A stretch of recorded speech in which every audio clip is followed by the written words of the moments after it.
Hello साथियों, आज मैं कुछ विशेष परिस्थिति आ जाती चुनाव के दौरान उसके बारे में बता रहा हूँ। यदि कोई विकलांग या दृष्टिबाधित व्यक्ति इलेक्शन या अपना मत डालने के लिए आता है तो विकलांगता के कारण चूंकि वो अपना मत नहीं डाल सकता, जिसमें असमर्थ होता है, तो उसके लिए सहायक या साथी की व्यवस्था की गई। उसके लिए नियम ये है कि पीठासीन अधिकारी एक घोषणा पत्र नियम 49 के तहत उसको भरवाएगा और उसके लिए एक शर्त होनी चाहिए कि सहायक की उम्र कम से कम 18 वर्ष ज़रूर होना चाहिए और वह व्यक्ति किसी भी मतदान केंद्र पर एक दिन में एक से ज़्यादा व्यक्ति का साथी नहीं बन सकता, ये भी देखना पड़ेगा। और तीसरा जो सबसे प्रमुख अंतर है कि इसमें सहायक के दाएं हाथ की तर्जनी अंगुली में अमिट स्याही लगाया जाएगा, क्योंकि उसकी बाएं हाथ की तर्जनी अंगुली में वो खुद का जो मत डाला होगा वो वाला इंक लगेगा। इसलिए जब वो सहायक बन के आएगा तो उसके दाहिने हाथ की तर्जनी अंगुली में अमिट स्याही लगाया जाएगा। और इसके लिए एक प्रारूप होगा, एक घोषणा पत्र साथी द्वारा भरवाया जाएगा कि मैं आज फला दिनांक को इस केंद्र पर किसी अन्य निर्वाचक साथी का कार्य नहीं किया है और मैं जो वोट डालूंगा उसे गुप्त रखूंगा। उसका सिग्नेचर करवाएंगे, उसका पूरा एड्रेस लिखवाएंगे। 14 में समस्त मामलों का एक रिकॉर्ड रखा जाएगा। आसक्त दृष्टिबाधित मतदाताओं के मतदान के संबंध में सूचना का प्रारूप, लोकसभा बूथ का और पीठासीन अधिकारी का नाम वगैरह लिखने के बाद एक प्रोफार्मा होता है, जैसे पहला क्रमांक, यहाँ पे एक क्रमांक उसका डालेंगे जितने साथी के रूप में होंगे। मतदान करने वाले दृष्टिबाधित मतदाताओं की संख्या, उसकी संख्या हो जाएगी। ब्रेल मतपत्र की सहायता से मतदान करने वाले अगर कुछ हो तो उसकी संख्या, मतदाताओं की संख्या जिन्होंने ब्रेल मतपत्र के स्थान पर नियम 49 के तहत मतदान किया, दोनों सुविधाओं का उपयोग करने वाले मतदाताओं की संख्या। 49 अंक मतलब जो साथी सहायक के रूप में अपना योगदान किया, सहायक के माध्यम से अपना वोट डाला। और नीचे जो है पीठासीन अधिकारी का सिग्नेचर होगा। महिला मतदाताओं के संबंध में विशेष व्यवस्था रखी गई है, उसका पीठासीन अधिकारी को ध्यान देना। पहला है, महिलाओं के साथ शिष्टता का व्यवहार करना चाहिए और मतदाता रजिस्टर पर यदि महिला मतदाता अंगूठा लगाती है तो उसे स्वयं अंगूठा लगाना चाहिए, उसके हाथ को पकड़ने की आवश्यकता नहीं है। अमिट स्याही निर्धारित स्थान पर बिना हाथ को टच किए ही स्टिक के माध्यम से लगाना चाहिए। महिला मतदाताओं के पहचान में उन्हें अनावश्यक रूप से परेशान नहीं करना चाहिए। महिलाओं के लिए पृथक लाइन बनानी चाहिए, उनको प्रेफरेंस यानी वरीयता देनी चाहिए। अगर उसके गोद में कोई नवजात शिशु है तो उसे विशेष प्राथमिकता देनी चाहिए। और ये भी ध्यान देना चाहिए कि महिलाओं को लाइन में काफ़ी देर तक खड़ा ना रखना पड़े। यदि महिला मतदाता घूंघट या कोई पर्दा नशीन है तो ऐसी स्थिति में उसके पहचान को सुनिश्चित करने के लिए जो आपकी पार्टी में महिला कर्मी होगी उसके माध्यम से उसकी पहचान को कराना चाहिए। मतदाता के आय के संबंध में यदि कोई शिकायत प्राप्त होती है तो उसके लिए अनुलग्नक 15 है, एक प्रारूप है जिसमें उसके आय के संबंध में घोषणा भरवाकर पीठासीन अधिकारी उसको मतदान करने की अनुमति दे सकता है। अगला है सबसे महत्वपूर्ण है टेस्ट वोट, परीक्षण मत। ऐसा कंडीशन होता है कि जब कभी कोई मतदाता या शिकायत करता है कि हमने जिस व्यक्ति या जिस पार्टी को वोट दिया है वीवीपैट पर उसकी पर्ची प्रिंट ना होकर दूसरे उम्मीदवार की पर्ची दिखा रही है, तो ऐसी दशा में पीठासीन अधिकारी क्या करेंगे? पहला, नियम 49 यहाँ पे नियम 49 के बारे में घोषणा पत्र भरवाकर और उसकी परीक्षण टेस्ट डलवाने की सुविधा दी जा सकती है, लेकिन पीठासीन अधिकारी द्वारा मतदाता को स्पष्ट रूप से पहले क्लियर कर देना चाहिए कि यदि उसकी बात गलत पाई जाती है तो उसके विरुद्ध आईपीसी की धारा 177 के तहत 6 माह तक कारावास, 1000 का अर्थदंड या दोनों दिया जाएगा। तो इसलिए आप सोच समझकर इसको टेस्ट मत या टेस्ट वोट डलवाने के लिए कहें। और इसमें जो मतदाता रजिस्टर है 17 का, उसमें मतदाता की एक नई एंट्री करनी पड़ेगी और उसके जो अभियुक्ति वाला कॉलम है वहाँ पर टेस्ट वोट लिखा जाएगा और ये भी लिखा जाएगा कि ये अगर वो परीक्षण उसका टेस्ट वोट डाल रहा है, उसका जो है आरोप गलत पाया गया कि जिसको पहले वो डाला था उसी, मतलब जिस व्यक्ति को डाल रहा है उसी की पर्ची दिखाई दे रही है, तो आपको वहाँ मेंशन भी करना है कि टेस्ट वोट किस प्रत्याशी का, उसका नाम किस क्रमांक पर है, क्रमांक संख्या, और उस जो भी निर्वाचन लड़ने वाला अभ्यर्थी वो है, किसी भी पार्टी का जो अभ्यर्थी है उसका जो है नाम लिखा जाएगा कि अमुक व्यक्ति को वो वोट दिया है टेस्ट वोट, तो लिखना ज़रूरी है। ये नियम 49 एम के तहत घोषणा भरेगा।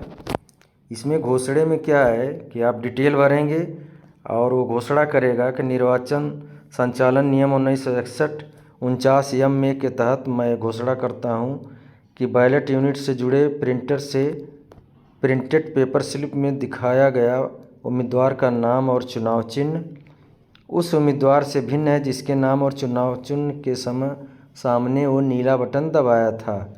मैंने अपना मतदान किया था। मेरा यह आरोप सत्य और प्रामाणिक है।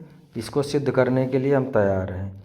और दूसरी लाइन में आई, मुझे ज्ञात है कि आरपी एक्ट 1951 की धारा 26 के तहत नियुक्त पीठासीन अधिकारी के समक्ष बिंदु 1 पर मेरे द्वारा की गई घोषणा यदि गलत पाई जाती है तो आईपीसी की धारा 177 के दंडात्मक प्रावधान के तहत दंडित होने, कारावास होने, जिसकी अवधि 6 माह है, अर्थदंड 1000 है, या दोनों के लिए मैं तैयार हूँ। इसके बाद उसका सिग्नेचर, माता पिता का नाम, मतदाता सूची भाग संख्या, क्रमांक, मतदाता रजिस्टर 17 का में क्रम संख्या, ये सब लिखवा के नीचे पीठासीन अधिकारी अपना साइन करेंगे।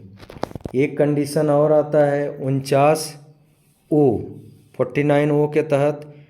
कभी कभी ऐसा होता है कि 17 का रजिस्टर में मतदाता पूरी एंट्री करने के बाद और कह देता है कि हम वोट नहीं डालेंगे। यदि कोई मतदाता जिसको प्रथम मतदान अधिकारी के द्वारा मतदाता सूची में चिन्हित कर लिया गया और द्वितीय मतदान अधिकारी 17 का के विवरण पर उसका अंकन कर दिया है, वह हस्ताक्षर अंगूठा का निशान लगा चुका है, इसके बाद कहता है कि हम वोट नहीं डालेंगे, तो नियम 49O के तहत उसे बाध्य नहीं किया जा सकता है कि वोट डालो।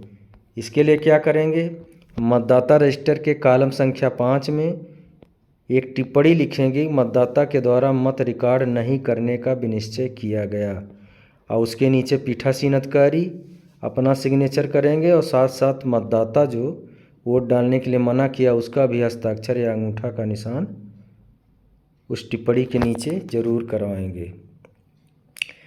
एक होता है कि 49 एम के तहत मतदाता द्वारा, कोई मतदाता ऐसा है जो निर्धारित प्रक्रिया का पालन नहीं करता है, गोपनीयता भंग करता है, तो उसके लिए 49 एम में एक प्रावधान है कि मतदाता रजिस्टर पर प्रविष्टियां भरने के बाद यदि कोई निर्वाचक पीठासीन अधिकारी की चेतावनी के बाद भी गोपनीयता भंग करता है और ऐसा कोई कार्य करता है जिससे मतदान की शुचिता प्रभावित होती है, तो उसको जो है मत डालने से मना किया जा सकता है। यदि उस मतदाता पर्ची भी जारी हो गया है तो भी उसे पर्ची वापस लेते हुए रद्द कर दी जाए और मत रिकॉर्ड नहीं करना है। मतदाता रजिस्टर के कॉलम संख्या 5 में पीठासीन अधिकारी को इस आशय का टिप्पणी अंकित करना है कि मतदाता द्वारा मतदान प्रक्रिया को भंग किया गया, और पीठासीन अधिकारी उसके नीचे अपना सिग्नेचर करेंगे। एक कंडीशन और आती है प्रॉक्सी मतदाता। कुछ जो है जैसे अर्धसैनिक या सेना में कार्य करने वाले जो मतदाताओं हो की श्रेणियाँ होती हैं, उनके द्वारा नियुक्त किए गए प्रॉक्सी के माध्यम से मतदान करने की सुविधा प्रदान की गई है। सर्विस, इसको क्लासिफाइड सर्विस वोटर कहते हैं, वर्गीकृत प्रॉक्सी मतदाता। इसकी एक सूची मुख्य मतदाता सूची के साथ ही अनुपूरक के रूप में दिया जाएगा और रिटर्निंग अफसर द्वारा वर्गीकृत सेवा मतदाताओं की सूची तैयार की जाती है और निर्वाचक नामावली की चिन्हित प्रत का भी एक सपोर्टिंग भाग माना जाता है। तो ये सूची आपको सामान लेते समय दिया जाएगा यदि ऐसा कोई है तो। ऐसे वर्गीकृत सर्विस मतदाता के स्थान पर नियुक्त प्रॉक्सी के द्वारा बूथ पर उपस्थित होकर सामान्य मतदाता की तरह मतदान किया जाएगा। इसमें मतदाता रजिस्टर 17 का के कॉलम 2 में दर्ज निर्वाचक का क्रमांक, आपके मतदान केंद्र पर वर्गीकृत सेवा निर्वाचक की उप सूची में दिए गए प्रॉक्सी मतदाता के संबंध में दिया गया क्रमांक होगा। सूची में जो उसका क्रमांक होगा वही क्रमांक मतदाता रजिस्टर 17 का के दूसरे कॉलम में लिखना है। अब और इसमें एक चीज़ और है कि निर्वाचक नामावली की मुख्य चिन्हित प्रत में क्रमांक का अंतर मालूम करने हेतु पीबी यानी प्रॉक्सी मतदाता, वहाँ पे पीबी दर्ज किया जाएगा। प्रॉक्सी मतदाता के बाएं हाथ, यहाँ पे एक मूलभूत अंतर ये है कि प्रॉक्सी जो मतदाता होगा उसके बाएं हाथ की तर्जनी अंगुली में इंक नहीं लगेगा, वहाँ उसके मध्यमा यानी बीच वाली अंगुली में अमिट स्याही लगाया जाएगा। ये एक महत्वपूर्ण अंतर है। कुछ अन्य स्थिति आ जाती है मतदान के दौरान, जैसे यदि सीयू का बैलेट बटन दबा दिया जाता है, उसका बिजी, बीयू और रेडी लैंप जल जाता है। इसके बाद अंतिम मतदाता द्वारा ये कहा जाता है कि वो वोट नहीं डालेगा। तो इसका उपाय ये है कि तत्काल आप सीयू का कंट्रोल यूनिट का पावर बटन उसको स्विच ऑफ करके पुनः ऑन कर दीजिए, जिससे बिजी और रेडी लैंप जलना बंद हो जाएगा। उसके बाद क्लोज बटन दबा के आप मतदान प्रक्रिया ख़त्म कर सकते हैं। मतदान के दौरान बीच में ऐसी स्थिति अगर आ जाती है कि उसका बैलेट बटन दबाने के बाद और मतदाता कहता वोट नहीं डालेगा, तो अगले मतदाता को, जो अगला वोटर है, उसको वोट डलवाया जाएगा। वहाँ पर सीयू का स्विच ऑफ नहीं किया जाएगा। यदि वीवीपैट के स्क्रीन पर लो बैटरी के कारण कोई पर्ची लटकी या कटकर ड्रॉप बॉक्स में नहीं गिरती है, तो ऐसी दिशा में वीवीपैट बदलते हुए नए वीवीपैट का प्रयोग किया जाएगा और पीठासीन अधिकारी डायरी में घटना की तारीख, समय बदलने का, पहला वोट डालने वाले निर्वाचक अगर वीवीपैट चेंज कर रहे हैं तो उसके बाद जो पहला वोट डालेगा उस निर्वाचक का नाम, निर्वाचक नामावली में उसकी भाग संख्या, क्रमांक, वीवीपैट बदलने के बाद जिस निर्वाचक की पर्ची लटकी थी उसने वोट दिया या बिना वह दिए ही चला गया, घटना के पूर्व कुल पोल की संख्या, ये सब लिखा जाएगा। अगर मतदान के दौरान मशीन या जो यूनिट होती है हमारा सीयू, बीयू या वीवीपैट, उसमें कोई खराबी आती है तो उसको वास्तविक मतदान के दौरान अगर ख़राब होती है, बीयू खराब हो जाए या सीयू खराब हो जाए, तो वहाँ पे केवल आपको क्या करना है कि तीनों बीयू, सीयू, वीवीपैट तीनों बदला जाएगा और जो नई मशीन होगी इसमें नोटा सहित प्रत्येक उम्मीदवार को एक एक मत देकर पुनः मार्क पोल की प्रक्रिया की जाएगी और ख़राब यूनिट को कैरिंग केस में रखकर सील कर दिया जाएगा। यदि वीवीपैट खराब हो जाती है तो केवल वीवीपैट बदला जाएगा, यहाँ पर कोई मार्क पोल नहीं होगा और ख़राब वीवीपैट को भी सील करके रख दिया जाएगा। यदि वीवीपैट की बैटरी खराब हो जाती है तो केवल वीवीपैट की बैटरी ही बदली जाएगी, कोई भी मार्क पोल की प्रक्रिया यहाँ पे नहीं करनी है। और मतदान शुरू होने के पहले अगर मशीन ख़राब होती तो जो यूनिट ख़राब होगी उसी यूनिट को बदला जाएगा। वीवीपैट बैटरी या वीवीपैट को बदलने के लिए पहले सीयू के पावर स्विच को ऑफ करना चाहिए। किसी भी स्थिति में वीवीपैट के सील्ड बैलेट स्लिप कंपार्टमेंट को नहीं खोलना है। वीवीपैट बदलते समय यदि अंतिम मतदाता को दोबारा मतदान का अवसर दिया जाता है तो इस घटना को स्पष्ट रूप से पीठासीन अधिकारी की डायरी में अंकित किया जाएगा।